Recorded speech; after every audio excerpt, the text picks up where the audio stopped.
السلام علیکم ورحمۃ اللہ وبرکاتہ، نحمدہ ونصلی علی رسولہ الکریم، اما بعد فاعوذ باللہ من الشیطان الرجیم، بسم اللہ الرحمن الرحیم، رب اشرح لی صدری ویسر لی امری واحلل عقدۃ من لسانی یفقہوا قولی۔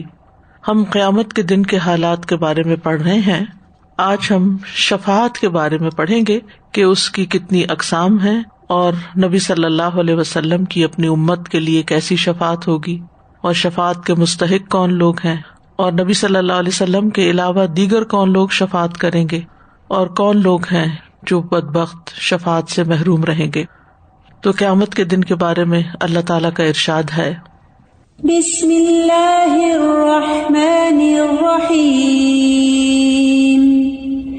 لا اقسم بیوم القیامہ ولا اقسم بالنفس اللوامہ، ایحسب الانسان ان لن نجمع عظامہ، بلی قادرین علی ان نسوی بنانہ، بل یرید الانسان لیفجر امامہ، یسأل ایان یوم القیامہ، فإذا برق البصر وخسف القمر وجمع الشمس والقمر، یقول الانسان یومئذ أین المفر، کلا لا وزر إلی ربک یومئذ المستقر۔ نہیں میں قیامت کے دن کی قسم کھاتا ہوں، اور نہیں میں بہت ملامت کرنے والے نفس کی قسم کھاتا ہوں۔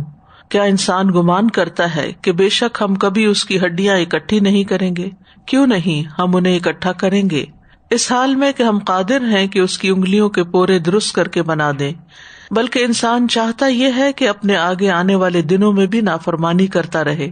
وہ پوچھتا ہے اٹھ کھڑے ہونے کا دن کب ہوگا، پھر جب آنکھ پتھرا جائے گی اور چاند گہنا جائے گا اور سورج اور چاند اکٹھے کر دیے جائیں گے، اور انسان اس دن کہے گا کہ بھاگنے کی جگہ کہاں ہے، ہرگز نہیں، پناہ کی جگہ کوئی نہیں، اس دن تیرے رب ہی کی طرف جا ٹھہرنا ہے۔ سارا معاملہ رب کے سامنے ہوگا، رب کے ساتھ ہوگا۔ تو ہم بات کر رہے تھے کہ شفاعت ہوگی قیامت کے دن۔ شفاعت کا لفظ جو ہے یہ شفاع سے بنا ہے۔ شفاع کا مطلب ہوتا ہے ایک چیز کو دوسری چیز سے ملانا، ایک اکیلا اور دو 11۔ جب ایک کے ساتھ ایک اور چیز ملتی ہے تو وہ اسٹرینتھن ہو جاتی ہے، اس کے لیے آسانی ہو جاتی ہے۔ عدد میں شفع اور وتر جو ہے وہ مشہور ہے۔ وتر کہتے ہیں اکیلے کو، طاق کو، آڈ کو، اور شفع کہتے ہیں جفت کو، ایون نمبر کو۔ لیکن ہمارے دین میں شفاعت کا مطلب کیا ہے کہ کسی دوسرے کو فائدہ پہنچانے یا اس سے نقصان دور کرنے کے لیے واسطہ یا ذریعہ بننا، کسی کو فائدہ پہنچانے کے لیے یا اس کا نقصان دور کرنے کے لیے، یعنی اس کا ساتھ دینا، یا یہ حساب کتاب کا فیصلہ کرنے اور گناہوں سے درگزر کر دینے اور ثواب کو زیادہ کرنے کے لیے کچھ شرائط کے ساتھ ذریعہ بننا ہے۔ ٹھیک ہے، یعنی حساب کتاب کا فیصلہ کرنا، گناہوں سے درگزر کر دینا اور ثواب کو زیادہ کرنے کے لیے ذریعہ بننا، یا یہ ایسے شخص کو ذریعہ بنانا ہے جس کو اللہ اجازت دے دے یا اس سے راضی ہو، اور وہ ایسے شخص کی سفارش کرے جس سے اللہ راضی ہو، اور اس بارے میں سفارش کرے جو قیامت کے دن اس کو فائدہ دے۔ تو شفاعت کی شرائط کیا ہوگی؟ نمبر 1 یہ کہ سفارش کرنے والے سے اللہ راضی ہو۔ ہر کوئی سفارش نہیں کر سکتا، جس کو اللہ اجازت دے گا وہی سفارش کر سکے گا۔ نمبر 2 جس کی سفارش کی جائے اللہ اس سے بھی راضی ہو، یعنی کرنے والے سے تو اللہ راضی ہے لیکن جس کی وہ کر رہا ہے اس سے راضی نہیں تو اس کا بھی فائدہ نہیں۔ اور نمبر 3 اللہ تعالیٰ سفارش کرنے والے کو سفارش کرنے کی اجازت دے دے۔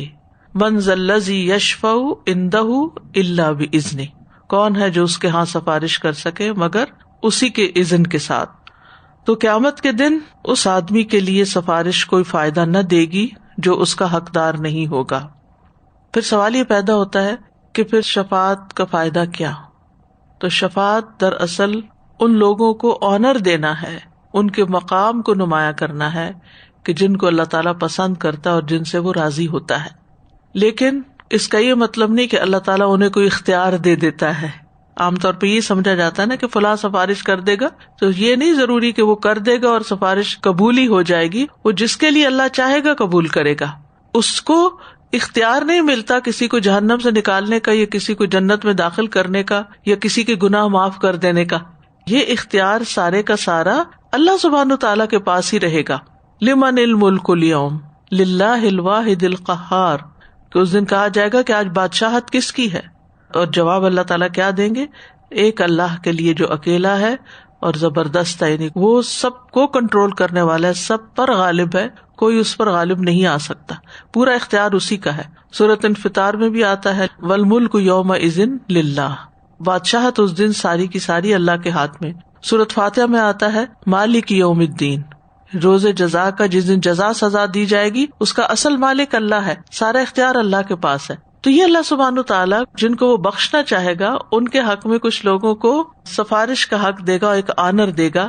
یہ ایسے ہی ہے کہ نبی صلی اللہ علیہ وسلم کی مجلس میں جب کوئی اپنی حاجت لے کر آتا اور آپ اس کی حاجت پوری کرنا چاہتے تو آپ اپنے صحابہ سے کہتے اشفعوا تؤجروا، یعنی تم اس کی سفارش کرو تو تم اجر پاؤ گے، یعنی صحابہ کو آنر بخشتے اور صحابہ کو ثواب کمانے کا موقع دیتے.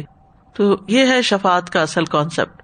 بہرحال قیامت کے دن جو شفاعت کا مستحق نہیں اس کے لیے سفارش شفاعت کوئی فائدہ بھی نہیں دے گی. سورۃ المدثر میں اللہ تعالیٰ فرماتے ہیں ما سلککم فی سقر قالوا لم نک من المصلین ولم نک نطعم المسکین وکنا نخوض مع الخائضین وکنا نکذب بیوم الدین حتی اتانا الیقین فما تنفعهم شفاعت الشافعین. لوگوں سے پوچھا جائے گا تمہیں کس چیز نے سقر یعنی جہنم میں داخل کیا؟ وہ کہیں گے ہم نماز ادا کرنے والوں میں سے نہ تھے، ہم نماز نہیں پڑھتے تھے اور نہ ہم مسکین کو کھانا کھلاتے تھے، حقوق اللہ بھی نہیں، حقوق العباد بھی نہیں، اور ہم بےہودہ بحث کرنے والوں کے ساتھ مل کے فضول بحث کیا کرتے تھے، باتیں بہت کرتے تھے، اور ہم جزا کے دن کو جھٹلایا کرتے تھے، اس کا مذاق اڑاتے تھے قیامت کے دن کا اور اس میں جزا سزا کا، یہاں تک کہ ہمارے پاس یقین آ گیا، یعنی موت آ گئی اور یہ دن ہم نے دیکھ لیا، بس انہیں سفارش کرنے والوں کی سفارش نفع نہ دے گی.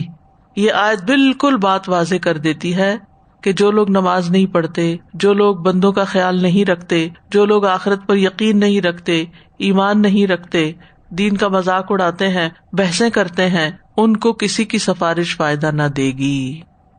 یعنی بعض اوقات ہم یہ سارے کام کر کے کہتے ہیں ہم امتی ہیں، نبی صلی اللہ علیہ وسلم ہمارے حق میں سفارش کر دیں گے، لیکن امتی کیا نماز نہیں پڑھتا؟ امتی کیا آخرت کا مذاق اڑاتا ہے؟ امتی فضول بحثیں کرتا ہے؟ نہیں، امتی ہونے کے بھی کچھ تقاضے ہیں. ہم بعض اوقات بڑے فخر سے کہتے ہیں ہم سنی ہیں، ہم اہل السنہ والجماعہ سے تعلق رکھتے ہیں، لیکن نماز کی سنتیں ہی نہیں پڑھتے. آپ کس قسم کے سنی ہیں؟ آپ ایک بنیادی سنت جو نماز ہی کی سنت ہے اس کی بھی پرواہ نہیں کرتے اور بڑے فخر سے کہتے ہیں ہم سنی ہیں. سنت تو کیا فرض بھی نہیں پڑھتے، اور سنی اور شیعہ ہونے پہ اور باقی فرقوں سے تعلق ہونے پہ اور لڑائیاں جھگڑے اور فضول بحثیں جو ہیں وہ دن رات کرتے ہیں. تو یہ تھوڑی دین ہے. یعنی سائڈ ٹاپک جو ہیں ان کے اوپر خوب باتیں کرتے ہیں لیکن اصل جو کرنے کا کام ہے اس سے غافل ہے.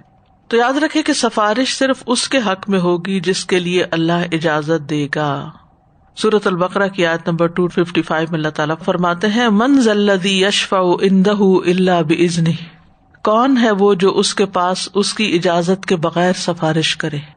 سورۃ طٰہٰ میں اللہ تعالیٰ فرماتے ہیں یومئذ لا تنفع الشفاعۃ الا من اذن لہ الرحمن ورضی لہ قولا، اس دن سفارش نفع نہ دے گی مگر جس کے لیے رحمان اجازت دے اور جس کے لیے وہ بات کرنا پسند فرمائے. تو دو باتیں آ گئی. نمبر 1 من اذن لہ الرحمن، کوئی خود سے اٹھ کے سفارش کرنے نہیں کھڑا ہو جائے گا، اللہ کی اجازت سے ہی کھڑا ہوگا. اور پھر جو وہ بات کرے وہ بات بھی اللہ کو پسند آئے کہ ہاں اس نے ٹھیک کہا ہے اور جس کے حق میں کہا یہ ڈیزرو کرتا ہے، ٹھیک ہے.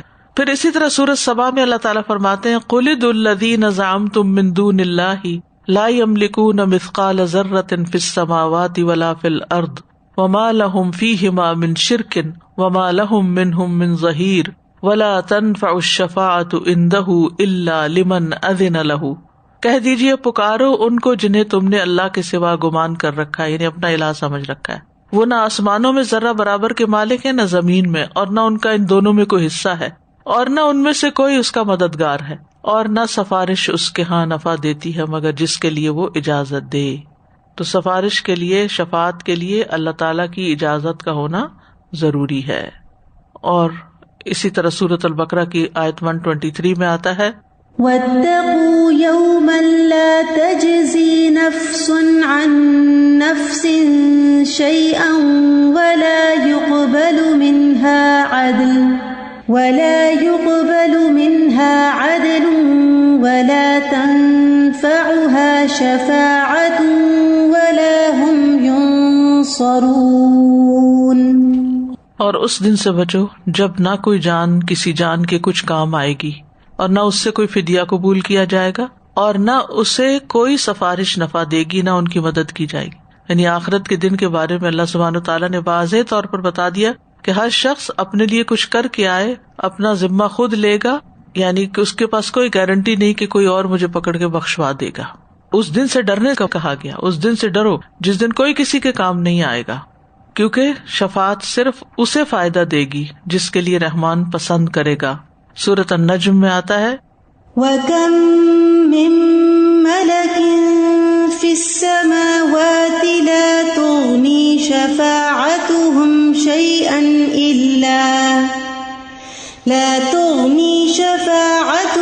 شَيْئًا إِلَّا مِن بَعْدِ أَن يَأْذَنَ اللَّهُ لِمَن يَشَاءُ وَيَرْضَىٰ۔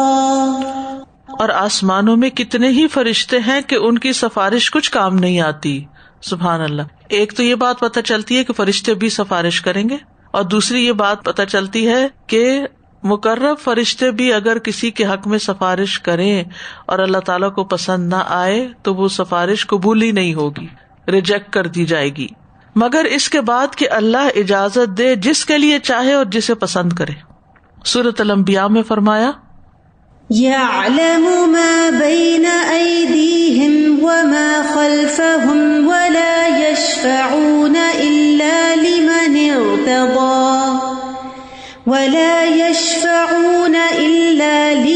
ارْتَضَىٰ وَهُمْ مِنْ خَشْيَتِهِ مُشْفِقُونَ۔ اور وہ سفارش نہیں کرتے مگر اسی کے لیے جسے وہ پسند کرے، اور وہ اسی کے خوف سے ڈرنے والے۔ تو یہ بات بالکل واضح ہو گئی کہ اصل اختیار اللہ کا ہے، اور شفاعت صرف اس کے لیے فائدہ دے گی جس کے لیے اللہ تعالیٰ پسند کرے گا، حتیٰ کہ فرشتے بھی اللہ کی اجازت کے بغیر شفاعت نہیں کر سکتے۔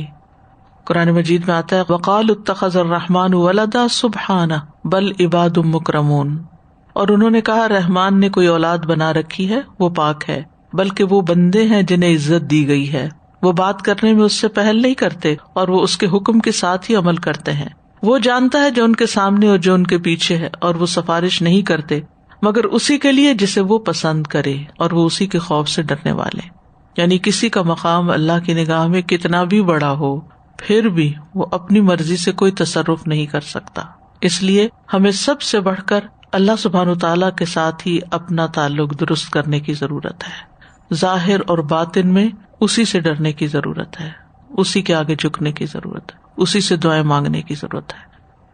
جو شرک کرنے والے ہوتے ہیں ان کے کتنی دماغ بند، دل بند، آنکھیں بند ہوتی ہیں، بالکل نہیں سوچ رہے ہوتے کہ یہ جو بزرگ ہیں یہ کون ہیں جو ہماری سفارش کریں گے۔ اور وہ تو ایسی دنیا کی مثالیں دیتے ہیں کہ ہم پریزیڈنٹ، پرائم منسٹر کے پاس تو جا نہیں سکتے، ہمیں وی ہیو ٹو ٹیک اے سہارا آف سم بڈی، اور پھر اس کے ساتھ ہم بات کرنے کے لیے ہمیں ضروری ہے کہ کسی نہ کسی کو بیچ میں تعلق رکھیں۔ لیکن اللہ تعالیٰ کا تو ڈائریکٹ معاملہ ہے بندے کے ساتھ، بندوں کے ساتھ تو مثال بھی نہیں دینی چاہیے اللہ تعالیٰ کے۔ جی وَلِلَّهِ الْمَثَلُ الْأَعْلَى، بالکل صحیح۔ اللہ کو بندوں پہ کیوں قیاس کرتے ہیں؟ اور قبروں پہ، اور کس طرح کہاں کہاں زندہ ہیں متبی اور پیری فقیری اور یہ سب۔ یہ بیسیکلی بزرگوں اور پیروں وغیرہ کا ادب اسی وجہ سے کرتے ہیں کہ وہ قیامت کے دن ان کے کام آئیں گے اور ان کو چھڑا لیں گے، ان کی جتنی بھی بدعملیاں ہیں ان پہ پردہ ڈال دیں گے۔ شفاعت کی اقسام۔ نمبر 1، ثابت شدہ صحیح شفاعت۔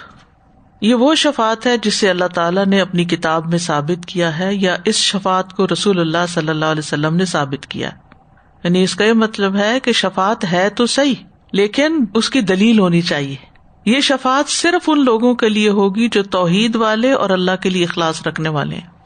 دوسری قسم ہے باطل شفاعت جس کی نفی کی گئی ہے، جیسے دنیا میں اولیاء وغیرہ کو ذریعہ بنانا. دوسرے آخرت میں کافروں کی طرف سے سفارش کرنے والے. تیسرے بدعت والی شفاعت جیسے قبروں میں دفن کیے ہوئے لوگوں سے طلب کی جاتی ہے. تو یہ یاد رکھیں کہ اللہ کے سوا کوئی دوست اور سفارشی نہیں. سورۃ الانعام کی آیت نمبر 51 میں اللہ تعالیٰ فرماتے ہیں وَأَنذِرْ بِهِ الَّذِينَ يَخَافُونَ أَن يُحْشَرُوا إِلَى رَبِّهِمْ لَيْسَ لَهُم مِّن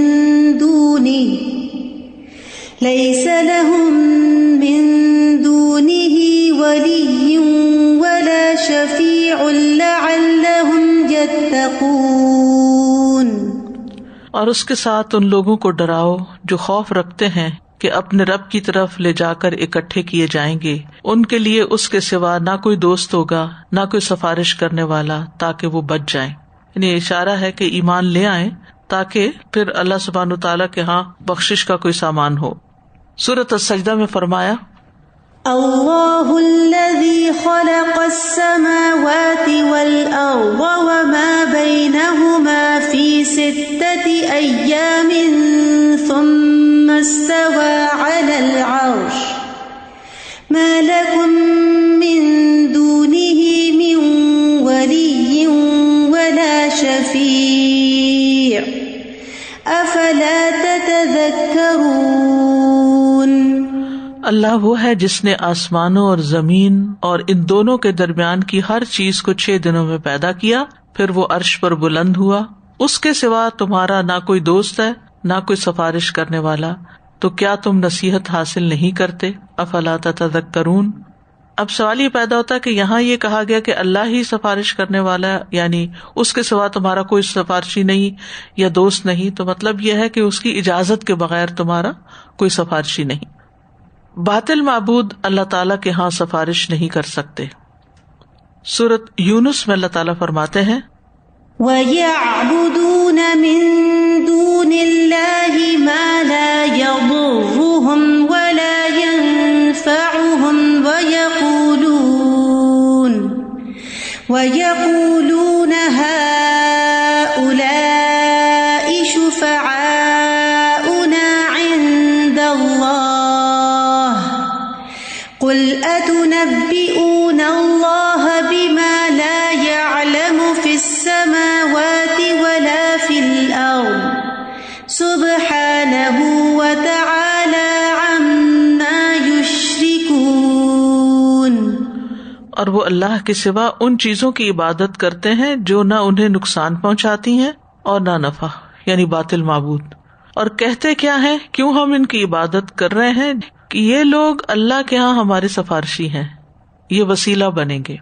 کہہ دیجئے کیا تم اللہ کو اس چیز کی خبر دیتے ہو جسے نہ وہ آسمانوں میں جانتا ہے اور نہ زمین میں؟ وہ پاک ہے اور بہت بلند ہے اس سے جو وہ شریک بناتے ہیں.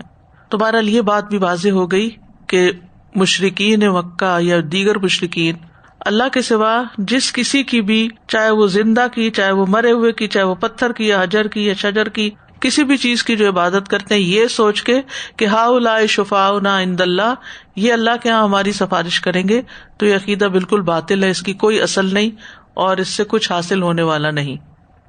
ہاں، جو شفاعت ثابت ہے اور صحیح ہے کہ وہ ہوگی، اس کی پہلی قسم ہے عام شفاعت. یہ شفاعت نبی صلی اللہ علیہ وسلم، دوسرے انبیاء، صدیقین، شہداء اور صالحین نیک لوگوں کے لیے ثابت ہے کہ وہ کریں گے. کیا شفاعت ہوگی ان کی؟ نمبر 1، جنت میں درجات کی بلندی کی شفاعت.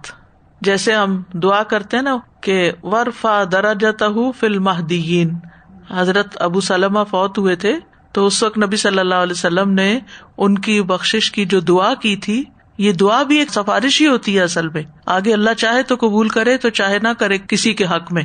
یہ جو ہم زندہ کے حق میں یا مردہ کے حق میں جو دعائیں کرتے ہیں نا، یہ بھی سفارش کی ایک قسم ہے کہ ہم کہتے ہیں اللہ تعالیٰ اس کو بخش دے، اس کے درجے بلند کر دے. تو اب کسی کی دعا قبول ہو سکتی اور کسی کی نہیں، اور کسی کے حق میں قبول ہو سکتی اور کسی کے حق میں قبول نہیں بھی ہو سکتی. اسی طرح ہم میت کی طرف سے جو صدقہ کرتے ہیں یا کوئی بھی ایسی چیز، تو وہ بھی اللہ کے اختیار میں، چاہے تو قبول کرے چاہے نہ کرے. تو ان ساری باتوں کی سمجھ یہ آتی ہے کہ انسان کو اپنی زندگی میں سب سے پہلے خود اپنے ہاتھوں اپنے لیے کچھ کرنے کی ضرورت ہے. یعنی صرف اس چیز پر امید لگا کے نہ بیٹھ جائیں کہ بچے ہیں وہ دعا کر دیں گے، کوئی اور کر دے گا. نمبر 2، اعراف والوں کو جنت میں داخل کرنے کی شفاعت. آپ کو معلوم ہے نا کہ جن لوگوں کی نیکیاں اور برائیاں ایک جیسی ہوں گی وہ نہ جنت میں جائیں گے نہ جہنم میں، وہ ایک درمیان میں بلند مقام ہوگا اعراف، جس پر ان کو روک دیا جائے گا، انتظار کریں گے. وہ سورۃ الاعراف اس نام سے مشہور ہے، اور اس میں تفصیل آتی ہے کہ وہ جنت والوں کی طرف دیکھیں گے تو امید کریں گے کہ ہمیں اللہ تعالیٰ اس میں داخل کر دے، اور جب وہ جہنم والوں کی طرف دیکھیں گے تو ڈریں گے اور دعا کریں گے کہ ہمیں اللہ تعالیٰ ان ظالموں کے ساتھ نہ ڈالے. تو وہ لوگ شفاعت کے ذریعے جنت میں داخل کر دیے جائیں گے.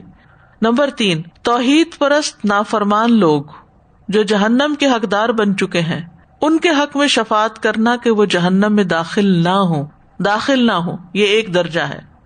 اور جو جہنم میں جا چکے ہوں گے، جیسے پل صراط سے گر کے نیچے، لیکن توحید پر ہیں مگر کبیرہ گناہ کرتے رہے، توبہ نہیں کی، نافرمان تھے، جہنم میں ڈال دیے گئے، تو ان کے لیے بھی شفاعت ہوگی. اس کی تفصیلات آگے آپ پڑھیں گے کہ کہا جائے گا کہ جائیں اور جس کے دل میں ایک درہم کے برابر بھی ایمان ہے اس کو نکال لے، پھر آدھے درہم کے برابر، پھر بالکل آخر میں جس کے دل میں رائی کے دانے کے برابر بھی، اور بائی دا ٹائم وہ کافی سزا بھگت چکے ہوں گے. اور اس میں یہ ہے کہ اس شفاعت کی وجہ سے ان کی سزا میں کمی ہو جائے گی.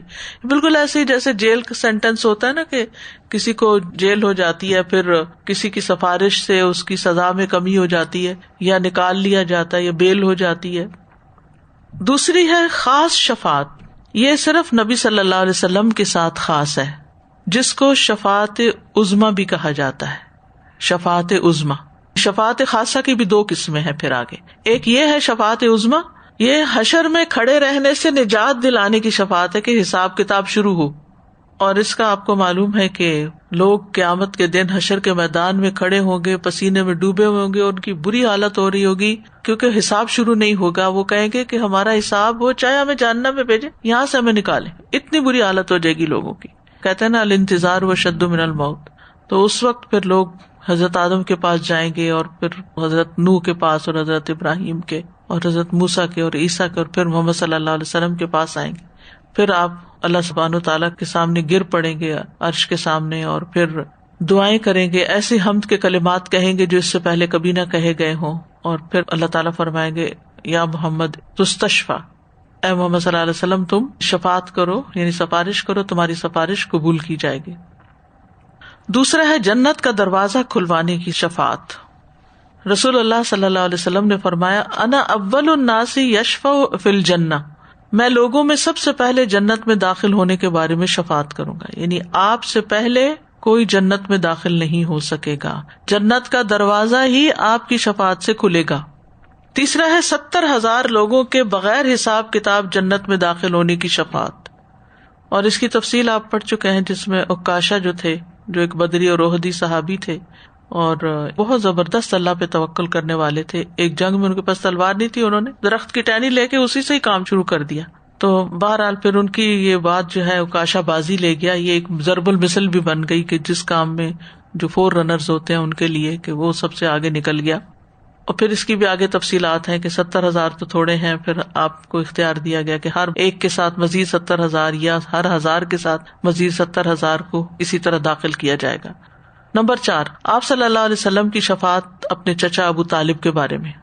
ابو سعید خدری کہتے ہیں انہوں نے نبی صلی اللہ علیہ وسلم سے سنا کہ آپ کی مجلس میں آپ کے چچا کا ذکر ہو رہا تھا، تو آپ نے فرمایا شاید قیامت کے دن انہیں میری شفاعت کام آ جائے، اور انہیں صرف ٹخنوں تک جہنم میں رکھا جائے گا جس سے ان کا دماغ کھولے گا.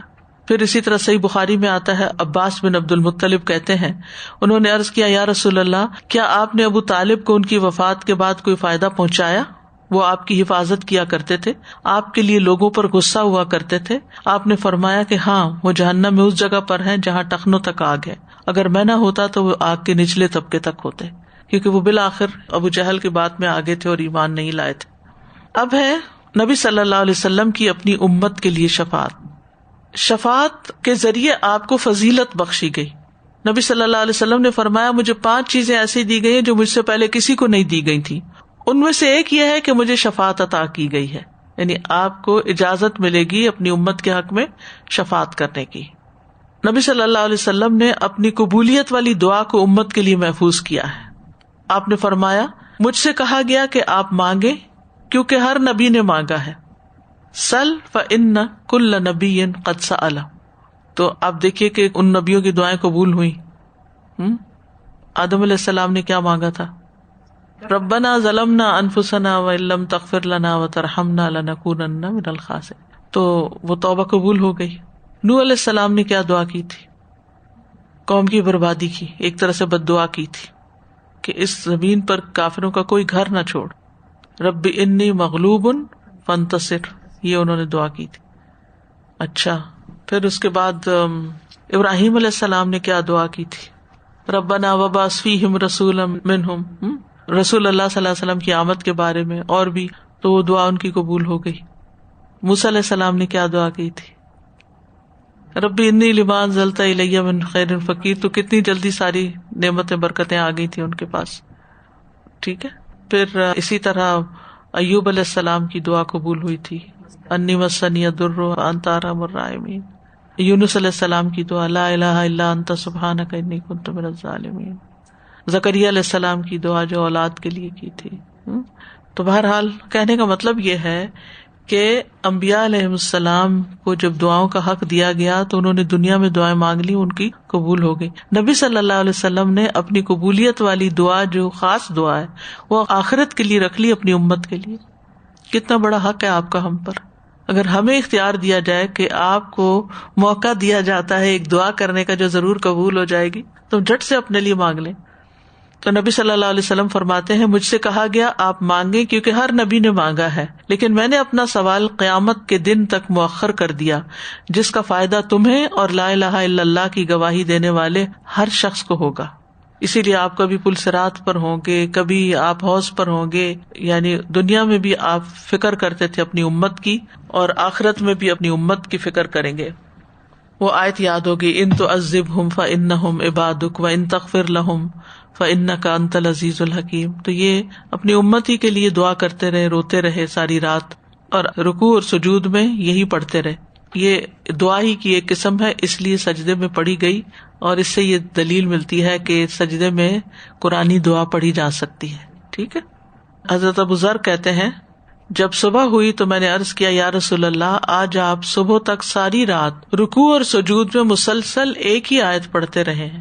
آپ نے فرمایا میں نے اپنے رب سے اپنی امت کے لیے سفارش کا حق مانگا تھا، اس نے مجھے عطا کر دیا، اور انشاءاللہ یہ ہر اس شخص کو نصیب ہوگی جو اللہ کے ساتھ کسی کو شریک نہیں ٹھہراتا.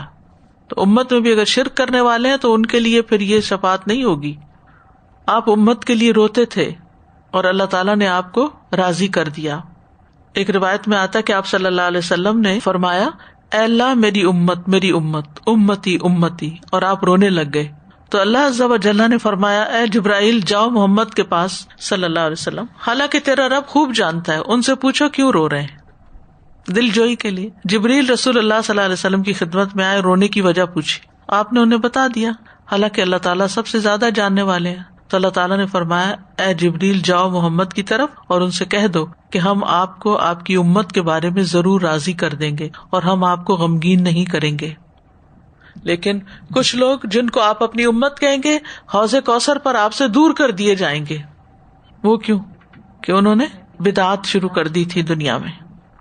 رسول اللہ صلی اللہ علیہ وسلم نے فرمایا میرے پاس میرے رب کی طرف سے ایک آنے والا آیا اور اس نے مجھے ان دو میں سے کسی ایک بات کا اختیار دیا کہ میری نصف امت جنت میں داخل ہو جائے یا مجھے شفاعت کا اختیار مل جائے. تو میں نے شفاعت کو اختیار کر لیا کیونکہ اس سے زیادہ لوگوں کے حق میں آپ شفاعت کر سکتے تھے.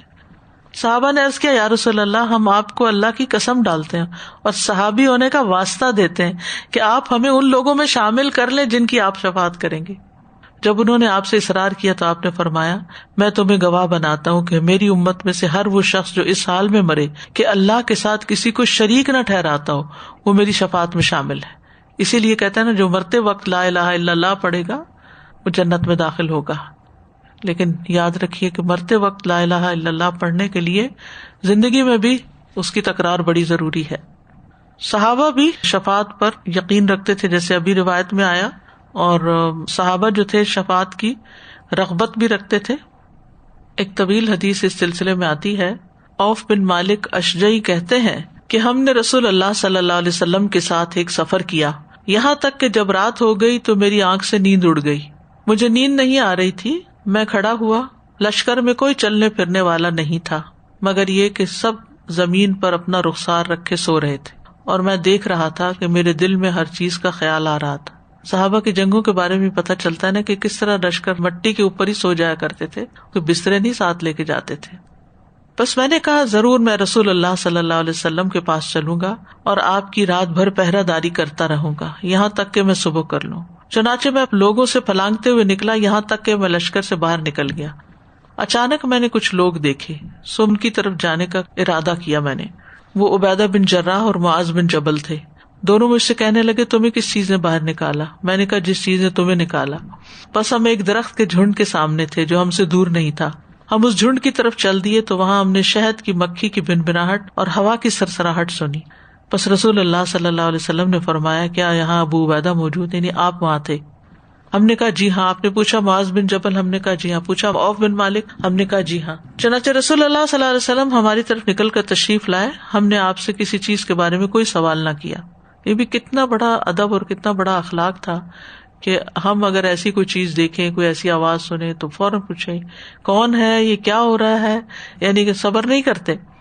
اور ہم میں سے کسی نے آپ سے کسی چیز کے بارے میں نہیں پوچھا یہاں تک کہ آپ اپنے ٹھکانے پر چلنے لگے، یعنی اس جھنڈ سے نکل کر. پھر آپ نے فرمایا کیا میں تمہیں اس چیز کی خبر نہ دوں جس کے بارے میں ابھی ابھی میرے رب نے مجھے اختیار دیا ہے؟ ہم نے کہا جی ہاں اللہ کے رسول. آپ نے فرمایا اللہ تعالیٰ نے مجھے یہ اختیار دیا ہے کہ یا تو وہ میری امت کے 2/3 لوگوں کو جنت میں بغیر حساب اور عذاب کے داخل کر دے یا مجھے شفاعت کا حق دے دے. ہم نے کہا اللہ کے رسول آپ نے کون سی بات اختیار کی؟ آپ نے فرمایا میں نے شفاعت کا اختیار کیا. ہم سب نے کہا اللہ کے رسول ہمیں اپنی شفاعت والوں میں شامل کر لیجیے. آپ نے فرمایا میری شفاعت ہر مسلمان کے لیے ہے. ابن حبان اپنی حدیث میں کہتے ہیں معاذ رضی اللہ عنہ نے کہا اللہ کے رسول میرے ماں باپ آپ پہ قربان، آپ میرا درجہ بخوبی جانتے ہیں، مجھے ان میں شامل کر لیجیے.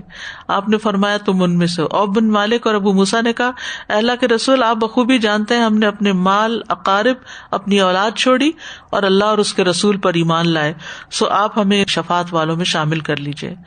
آپ نے فرمایا تم دونوں بھی ان میں سے ہو. تو وہ کہتے ہیں پھر ہم لوگوں تک پہنچے تو نبی صلی اللہ علیہ وسلم نے فرمایا میرے پاس میرے رب کی طرف سے آنے والا آیا ہے اور مجھے اختیار دیا گیا کہ میری آدھی امت جنت میں جائے یا شفاعت اختیار کر لوں. لوگوں نے کہا اللہ کے رسول ہمیں ان میں سے کر لیجیے، یعنی شفاعت والوں میں سے. بس آپ نے فرمایا خاموش ہو جاؤ، تو وہ خاموش ہو گئے، گویا کہ کوئی بھی نہیں بول رہا تھا. تو رسول اللہ صلی اللہ علیہ وسلم نے فرمایا شفاعت اس کے لیے ہے جو اس حال میں فوت ہو کہ وہ اللہ کے ساتھ کسی کو شریک نہ کرتا ہو. تو بہرحال فائدہ توحید کے ساتھ ہی ہے، اخلاص کے ساتھ ہی ہے. شرک کرنے کے ساتھ انسان کے باقی تمام اعمال بھی برباد ہو جاتے ہیں. نبی صلی اللہ علیہ وسلم کی شفاعت کی فضیلت بھی ہے. عبد الرحمن بن ابی عقیل رضی اللہ عنہ سے روایت ہے، وہ فرماتے ہیں کہ میں ایک وفد کے ساتھ رسول اللہ صلی اللہ علیہ وسلم کے پاس گیا. چنانچہ ہم آپ کے پاس آئے، ہم نے دروازے پر سواریاں بٹھا دی. اس وقت دنیا بھر میں ہمارے دلوں میں سب سے زیادہ قابل نفرت آدمی آپ سے بڑھ کر کوئی نہیں تھا جس پہ ہم داخل ہو رہے تھے، اور جب وہاں سے نکلے تو آپ سے بڑھ کر محبوب کوئی نہ تھا. ہم میں سے کہنے والے نے کہا اللہ کے رسول آپ نے اپنے رب سے ایسی بادشاہی کیوں نہ مانگی جیسی سلیمان علیہ السلام کی بادشاہت تھی. آپ مسکرائے اور فرمایا اللہ تعالیٰ کے ہاں تمہارے ساتھی محمد صلی اللہ علیہ وسلم کے لیے سلیمان علیہ السلام کے ملک اور بادشاہت سے بھی بہتر ہے. بلا شبہ اللہ تعالیٰ نے کسی نبی کو نہیں بھیجا مگر اسے دعا کا حق دیا. ان میں سے بعض نے دنیا کے لیے دعا کی تو وہ انہیں دے دی گئی، اور ان میں سے بعض نے اس دعا کو استعمال کرتے ہوئے اپنی قوم کے لیے بد دعا کی جبکہ انہوں نے ان کی نافرمانی کی. چنانچہ وہ اس بد دعا کی وجہ سے ہلاک و برباد ہو گئے. سو اللہ نے مجھے جو حق دیا میں نے قیامت کے دن اپنے رب کے پاس اپنی امت کی شفاعت کے لیے محفوظ رکھا. تو سلیمان علیہ السلام نے دعا کی تھی نا رب ہب لی ملکا لا ينبغی لأحد من بعدی، تو وہ قبول ہو گئی. کس کثرت سے ہمیں درود پڑھنا چاہیے. لیڈر کی رسپانسبلٹی دیکھیں کہ اس حد تک اپنی رعایا اور اپنے لوگوں کے ساتھ خیر خواہی کہ ان کو ان کے انجام تک پہنچانا. اس سے کتنا سبق ملتا ہے کہ آپ جس کے بھی جس ذمہ امت کے دار لیے ہیں بھیجے گئے اس کی دنیا میں بھی خیر خواہی کی اور اس کی آخرت میں بھی خیر خواہی کریں گے. نبی صلی اللہ علیہ وسلم کی شفاعت کے مستحق لوگ. نمبر 1، ہر توحید پرست مسلمان. عوف بن مالک کہتے ہیں ہم نے عرض کیا یا رسول اللہ، آپ اللہ سے دعا فرمائیے کہ ہم کو آپ کی شفاعت نصیب کرے. آپ نے فرمایا وہ تو ہر مسلمان کے لیے ہوگی، یعنی جو توحید پر ہے، لیکن خلوص سے دل سے لا الہ الا اللہ کہنے والے کے لیے. ابو ہریرہ کہتے ہیں میں نے رسول اللہ صلی اللہ علیہ وسلم سے عرض کیا یا رسول اللہ، قیامت کے دن آپ کی شفاعت کی سعادت سب سے زیادہ کون حاصل کرے گا؟ آپ نے فرمایا اے ابو ہریرہ، میرا بھی خیال تھا کہ یہ حدیث تم سے پہلے کوئی اور مجھ سے نہیں پوچھے گا، کیونکہ حدیث لینے میں تمہاری بہت زیادہ حرص دیکھتا ہوں میں. قیامت کے دن میری شفاعت کی سعادت سب سے زیادہ اسے حاصل ہوگی جس نے لا الہ الا اللہ خلوص سے کہا ہوگا. پھر نبی صلی اللہ علیہ وسلم کے لیے وسیلہ کی دعا کرنے والے کے لیے رسول اللہ صلی اللہ علیہ وسلم نے فرمایا جو شخص اذان سن کر یہ کہے تو اسے قیامت کے دن میری شفاعت ملے گی. اللہم رب هذه الدعوة التامة والصلاة القائمة آت محمدا الوسیلة والفضیلة وابعثه مقاما محمودا الذی وعدته. پھر مدینہ کی سختی پر صبر کرنے والے کے لیے. مکہ کا ویدر جو تھا نا بہت ڈرائی تھا اور مدینہ کا ہیومڈ تھا، تو مکہ والوں کے لیے مدینہ میں مستقل آ کے رہائش اختیار کرنا ایک مشکل کام تھا، تو ان کے لیے وہاں رہنا مشکل ہو گیا تھا کچھ. اور ابتدا میں آپ کو معلوم ہے کہ بیمار بھی ہو گئے تھے اور بخار بھی وہاں کا تھا. پھر آپ نے دعا کی کہ جوفہ میں اللہ تعالیٰ اس کو بھیج دے. تو آپ نے فرمایا لا يصبر احد على لوائها فيموت الا كنت له شفيعا او شهيدا يوم القيامة اذا كان مسلما. جو آدمی مدینہ کی تکلیفوں پر صبر کرے اور اسی حال میں اس کی موت آ جائے تو میں اس کی شفاعت کروں گا، یا فرمایا کہ میں قیامت کے دن اس کے حق میں گواہی دوں گا جبکہ وہ مسلمان ہو. پھر مدینہ میں فوت ہونے والے کے لیے اللہ ہم سب کو نصیب کرے. نبی صلی اللہ علیہ وسلم نے فرمایا جس سے ہو سکے کہ مدینہ میں مرے تو اسے چاہیے کہ وہ ایسا ہی کرے، کیونکہ جو یہاں مرے گا میں اس کی شفاعت کروں گا. پھر اہل کبائر کے لیے شفاعت. نبی صلی اللہ علیہ وسلم نے فرمایا میری امت میں سے کبیرہ گناہ کے مرتکب کے لیے میری شفاعت ہوگی. مثلاً ایک شخص نے نمازیں بھی پڑھی ہیں، روزے، حج، عمرے، لیکن ساتھ ہی کوئی کبیرہ گناہ بھی کیا ہوا ہے، تو اب اٹکا پڑا ہے کہ وہ جنت میں نہیں جا سکتا، تو نبی صلی اللہ علیہ وسلم کی شفاعت کے ساتھ ہو جائے. شروع میں نے آپ کو بتایا تھا نا کہ درجے ہیں شفاعت کے، ان میں سے ایک یہ ہے کہ کچھ لوگ شفاعت سے جنت میں داخل کیے جائیں گے اور کچھ شفاعت سے جہنم سے نکالے جائیں گے. اب جیسے آراف والے لوگ شفاعت کے ساتھ بھیجے جائیں گے تو وہ وہی لوگ ہیں نا جنہوں نے نیکیاں بھی کی اور ساتھ غلط کام بھی کیے، تو وہ بیچ میں پھنسے ہوئے اٹکے میں ہیں، تو پھر ان کو کسی ٹھکانے کرنے کے لیے آپ کو یہ آنر دیا جائے گا. نبی صلی اللہ علیہ وسلم کے علاوہ دیگر شفاعتیں بھی ہوں گی. انبیاء اور صدیقین کی شفاعت ہوگی. آپ نے فرمایا قیامت کے دن کہا جائے گا صدیقین کو بلاؤ وہ آ کر سفارش کریں. پھر کہا جائے گا انبیاء کو بلاؤ، چنانچہ بعض انبیاء تو ایسے آئیں گے جن کے ساتھ اہل ایمان کی ایک بڑی جماعت ہوگی، بعض کے ساتھ 5-6 آدمی ہوں گے، بعض کے ساتھ کوئی بھی نہ ہوگا. پھر شہداء کو بلایا جائے گا، چنانچہ وہ اپنی مرضی سے جس کی چاہیں گے سفارش کریں گے، شہید بھی کریں گے. اس میں علماء نے اختلاف کیا ہے کہ کیا ہر طرح کے شہید یا وہ شہید جو میدان جنگ میں شہید ہوا، تو راجح رائے یہی ہے کہ جو میدان جنگ میں شہید ہوا اس کی شفاعت، ورنہ وہ پیٹ سے مرنے والا اور دب کے مرنے والا اور گر کے جل کے وہ بھی شہادت کے درجے کو پاتے ہیں. ابراہیم علیہ السلام کی اپنی اولاد کے لیے فکر مندی.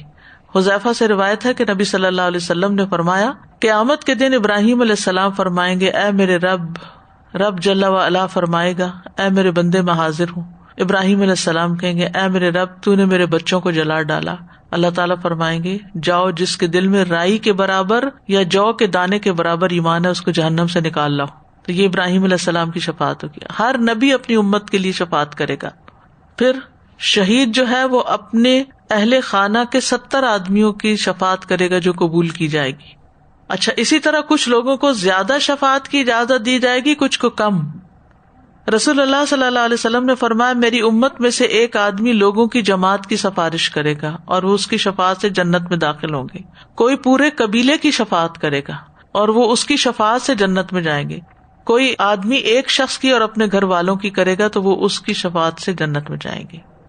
رسول اللہ صلی اللہ علیہ وسلم نے یہ بھی فرمایا کہ ایک شخص 2 اور 3 آدمیوں کی سفارش کرے گا، یعنی کچھ کو کم کرنے کا اختیار ہوگا اور کچھ کو زیادہ کے لیے.